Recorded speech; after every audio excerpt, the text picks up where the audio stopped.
Hi, I'm here today to talk about antitrust laws as it relates to the N.F.L. free agency issue. You have to have a primer on antitrust to understand the court cases that have risen in the N.F.L. free agency issue in the last 50 or so years. So let's get started. Antitrust, a primer. First of all, what is antitrust? Antitrust defined under the dictionary.com is relating to legislation preventing or controlling trusts or other monopolies with the intention of promoting competition in business. So what a trust is an agreement to eliminate competition between parties. Antitrust therefore means it's a violation of laws to eliminate competition between parties. It's that easy. And that's because we value a fair market system of competitive balance, where competition reigns supreme in the court system and in the United States. A quote from John Sherman, who is the lead of the name of the Sherman Act. The Sherman Act is the act that is the antitrust legislation piece in the United States of America. A quote from John Sherman says, "If we will not endure a king as a political power, we should not endure a king over the production, transportation, and sale of any necessaries of life." That's from John Sherman. So that's saying if we don't have a king in political power, why would we have a king in the business power structure? And that's what warrants the background for what's called the Sherman Act. Now, the Sherman Act is the Antitrust Act, and this is the federal legislation in the United States that makes it illegal to have an agreement that curtails competition between parties. The Sherman Act provides the following. Section 1. Every contract combination in the form of trust or otherwise, or conspiracy in restraint of trade or commerce among the several states or with foreign nations is hereby declared illegal. That's restraint of trade. And 2 is a monopoly, and it's illegal to make a monopoly in the country. What does this mean? What does this mean to us? It means we live in a nation that values competition in a free market enterprise to get the best price, quality, and services for our $1. So the Sherman Act of 1890 prohibits all contracts or agreements that are trusts or agreements to eliminate competition in the United States of America. That's the Sherman Act. For example, it is illegal to have a refusal to deal or a group boycott. The case in point of that is a case where a newspaper made it illegal to advertise it on the newspaper if the company that wished to advertise also advertised on a competitive rival radio station in the city. That was found to be illegal and a violation of a restraint of trade, an illegal restraint of trade, and found to be a violation of the Sherman Act of 1890 and the antitrust laws. That is called a refusal to deal or group boycott. Another example is price fixing. Like, for example, two competitors, here's an obvious one. Two competitors get together, Coke and Pepsi, and decide to make the same price for their product across the country and across the world. That's price fixing. That's per se illegal and is an illegal restraint of trade and against the Sherman Act of 1890 antitrust law. So price fixing, group boycotts, these are per se illegal, and these are common examples of antitrust violations and have been found to be illegal in the court system.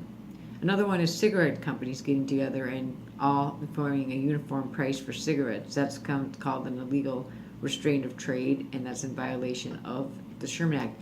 If a company violates the Sherman Act, they have to pay what's called treble damages for the damages that have been incurred on behalf of the plaintiff for the violations of the contract of the Sherman Act. In the NFL, it has been found to be illegal to have an agreement to suppress the right of freedom of players to move from team to team absent a contract with the player. That right of first refusal and compensation system and that universal rule, the Pete Rozelle rule, has been found to be illegal in the court system time and time again as an illegal restraint of trade. So the NFL has been found to be a violation of antitrust laws in 2 cases, the Mackey decision and the McNeil case. In both cases, it was found the court found for the players and found that the restraint of trade on players, that's where they restrain trade after a contract. The teams collude and agree not to trade players if a player is locked into one team, even though the contract has expired. That contract has been declared to be illegal by the court system under a rule of reason analysis, not a per se analysis. In antitrust, there's two analyses. There's a per se analysis, that's like price fixing and group boycotts, that's per se illegal. Obviously, the Coke Pepsi example is per se illegal. That's per se, and that's an analysis for determining whether there's an antitrust violation. There's also a rule of reason analysis.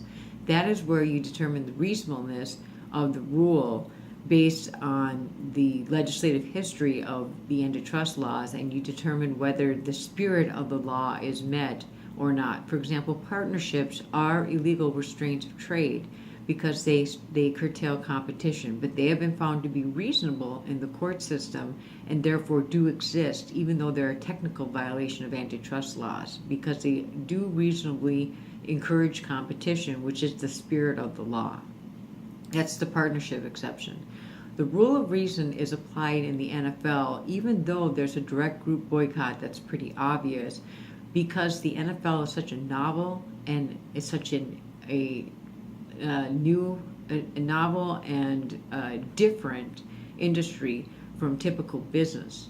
So because it's so novel and different, the court system tends to apply a rule of reason analysis to make sure that it's applying the fair standard of law. Now that might change in the future because now they have 20 years of history with the N.F.L., so it's not so new and novel anymore. It's quite clear that when it gets to the antitrust question, they are in a group boycott situation and a violation of the antitrust laws when it gets that far.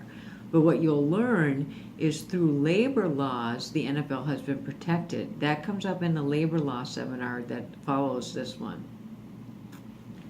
It's called the non-statutory labor exemption to the antitrust laws. And that comes up in another seminar, a sister seminar to this one. So, that's confusing, isn't it? That the antitrust laws do apply, and the N.F.L. has been found to be a violation of it, but yet it gets away with it because of labor laws. That's very confusing. But that is the current status of the law.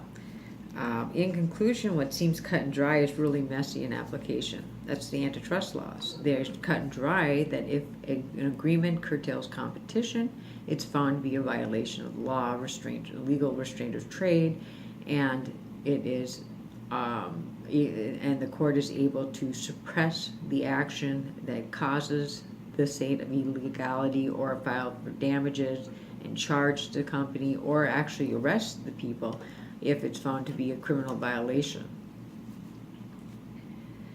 That ends the antitrust section of this webinar, and I hope that you've learned something from it, and you should check out the other seminars I have. One is on the whole N.F.L. concise legal history of the free agency movement, and another one is on the labor law and how it impacts free agency in the N.F.L.